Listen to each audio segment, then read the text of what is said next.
Shrikant sir, ये जो शर्त रखी गई है रूस की तरफ से कि अब आप अपनी हार मान लीजिए, उससे पहले कहा सेना से हम बातचीत करेंगे, कैसे आप देख रहे हैं इसे? क्या ये रूस का कोई माइंड गेम है या रूस एक आखिरी चेतावनी दे रहा है कि अभी भी समय है, आप संभल जाइए, आप हमारे सामने टिक नहीं सकते हैं? ये मैं आपको पहले भी बता रहा था, कल भी मैं टॉक शो में आया था। तो ये पूरा प्री प्लान्ड एक वॉर स्ट्रेटजी होती है जिस तरह से इसको मूव किया जाता है। जो मेरे सोर्सेज ने बताया, क्योंकि मैं रशिया और इन कंट्रीज के साथ काम किया हूं, उन्होंने बताया कि ये 5 डेज प्लस 1 डे बफर का एक्सरसाइज है हमारा।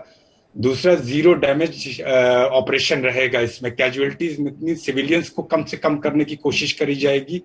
और जो सोर्सेज ने बताया था, कल रात तक ये हो जाना चाहिए था कि कीव पे उनको ऑक्यूपाई कर लेना चाहिए था, लेकिन ग्राउंड फ्लोर पे जब जाते हैं और बैटलफील्ड में जाते हैं तो सिनेरियो चेंज हो जाता है।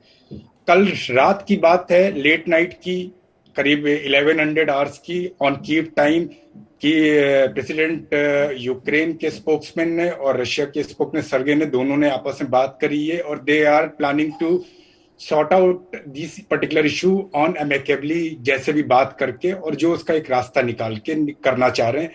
टाइम प्लेस आज मेरे ख्याल से दोपहर या शाम तक ये निर्धारित हो जाएगा किस प्लेस पे उनकी आपस में वार्ता होगी।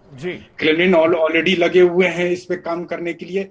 लेकिन ये मैं आपको बता रहा हूँ कि ये जो इंटेंसिटी चेंज करी गई, ये अगर हम वॉरफेयर में देखा जाए, जनरल साहब हैं वहां पर, तो जब प्रेशराइज करने की कोशिश की जाती है तो उस समय इंटेंसिटी को बढ़ाया जाता है कि वो आदमी एकदम सरेंडर हो जाए उस समय। लेकिन चीजें मेरे हिसाब से अब ये चीजें मूव हो रही हैं फेवरेबली। और क्योंकि मैंने बताया कि 5 दिन का इनका एक्सरसाइज पूरा ड्राफ्टेड था, 5+1 बफर की, अगर सिचुएशन चेंज होगी तो 1 डे हम एक्सीड करेंगे इसको, तो चीजें अपने आप सेटल डाउन हो जाएंगी। और मेरे ख्याल से अब जहां तक यूक्रेनियन प्रेसिडेंट की बात है, मुझे लगता है कि उनको अब इतना रिजिड नहीं होना चाहिए।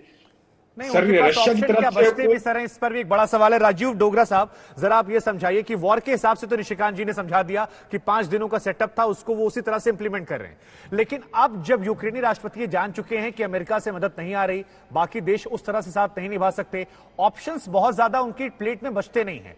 अब अगर पुतिन बातचीत को तैयार है इतनी बार्गेनिंग, इतनी रिक्वेस्ट के बाद, तो क्या हो सकता है कूटनीतिक दृष्टिकोण से? क्या कुछ बातें हैं जो मानकर अगर इस युद्ध को रोका जा सकता है तो? देखिए, युद्ध के दौरान डिप्लोमेसी को साइडलाइन नहीं करता, कोई भी मुल्क नहीं करता। आप कारगिल का एग्जाम्पल अभी डिस्कस कर रहे थे हम स्टूडियो में जी, तो कारगिल के दौरान भी डिप्लोमेसी को चांस दिया गया। हमारे यहाँ से लोग गए, इस्लामाबाद गए जब भीषण युद्ध हो रहा था, और उसके बाद क्लिंटन ने मध्यस्थता की बुला के नवाज शरीफ को। सो ये कहना कि डिप्लोमेसी शायद इफेक्टिव ना हो या किस तरह चले, इस टाइम पे बहुत मुश्किल है। ये तो पहली चाल है रशिया की, जिसमें उन्होंने कहा कि पहले आप हथियार फेंक दीजिए। अब हथियार क्यों फेंके जब पूरा विश्व जो है मॉरली यूक्रेन के साथ अब हो गया है जी।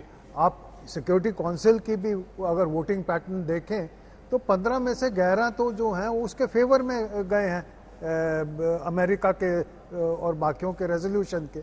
तो एक वर्ल्ड ओपिनियन जो है डिप्लोमेसी में और फाइटिंग में बहुत मैटर करती है।